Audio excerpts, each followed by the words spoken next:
Hello students. आज का हमारा टॉपिक है एस्टेरॉयड्स, मेटेरॉयड्स और कॉमेट्स। अगर एस्टेरॉयड की बात करें तो ये स्मॉल रॉकी ऑब्जेक्ट्स हैं जो कि सन के चारों ओर घूमते रहते हैं।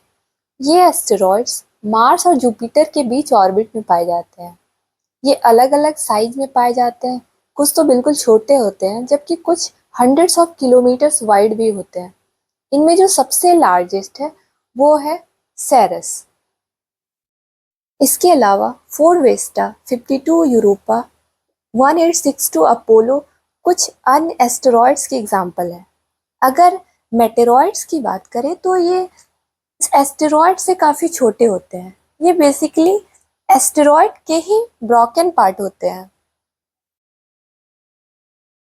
वहीं मेट्योर की बात करें तो ये एक ब्राइट स्ट्रिक ऑफ लाइट की तरह दिखते हैं।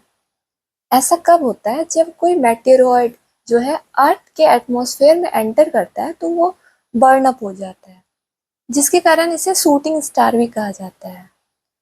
वहीं अगर मेटेरॉयड की बात करें तो ये क्या होता है कि कोई मेटेरॉयड जब अर्थ के एटमॉस्फेयर से सरवाइव हो जाता है और अर्थ पे लैंड कर जाता है तो उसको मेटेरॉयड कहा जाता है। और ऐसा माना जाता है कि डायनासोर्स के एक्सटिंक्शन का जो कारण है ये मेटेरॉइड्स ही हैं। वहीं बोलाइट की बात करें तो ये भी ब्राइट मेट्योर से ही होते हैं जो कि अर्थ के एटमॉस्फेयर के कारण एक्सप्लोड कर जाते हैं। लेकिन इसमें डिफरेंस ये है कि ये अर्थ के रोटेशन के विपरीत डायरेक्शन में गिरता है और इसका जो स्पीड होता है वो लगभग 12 किलोमीटर पर सेकेंड होता है। और यही बोलाइट जब अर्थ पे गिर जाता है तो इसे टेक्टाइट कहते हैं। मेटेरॉइड्स के अगर इफेक्ट की बात करें तो मेटेरॉइड्स जो है वो रेड रेन का कारण हो सकता है। दूसरा इफेक्ट ये हो सकता है कि इस इसके फॉल होने के कारण अर्थ का जो स्पीड है वो माना जा रहा है कि डिक्रीज हो जाता है। अगर लोनार लेक जो कि महाराष्ट्र में है इसी मेट्योर के कारण फॉर्म हुआ है। आगे अगर हम देखें तो कॉमेट जो है वो कॉमेट क्या होते हैं? आइसी और डस्ट मटेरियल से बने हुए सेलेस्टियल बॉडी होते हैं जो कि अर्थ के ऑर्बिट में सन के ऑर्बिट में चक्कर लगाते रहते हैं।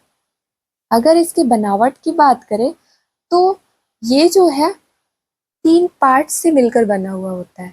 पहला है न्यूक्लियस, दूसरा है कोमा और तीसरा है डस्ट टेल। अगर न्यूक्लियस की बात करें तो न्यूक्लियस जो है वो रॉक, डस्ट, वाटर, आइस और फ्रोजन गैसेस से मिलकर बना होता है। वहीं न्यूक्लियस के चारों ओर कोमा पाया जाता है जो कि गैस और डस्ट का क्लाउड्स होता है, जबकि इसके टेल में जो है वो डस्ट से मिलकर बना होता है। अगर कॉमेट की बात करें तो हैली नामक कॉमेट काफ़ी फेमस है जो कि हर 76 ईयर्स में विजिबल होता है। इसे लास्ट टाइम 1986 में देखा गया था। दूसरा कॉमेट का एग्जाम्पल है न्यूवाइस जिसे 2020 में देखा गया था। तो आज हमने एस्टेरॉयड्स, मेटेरॉयड्स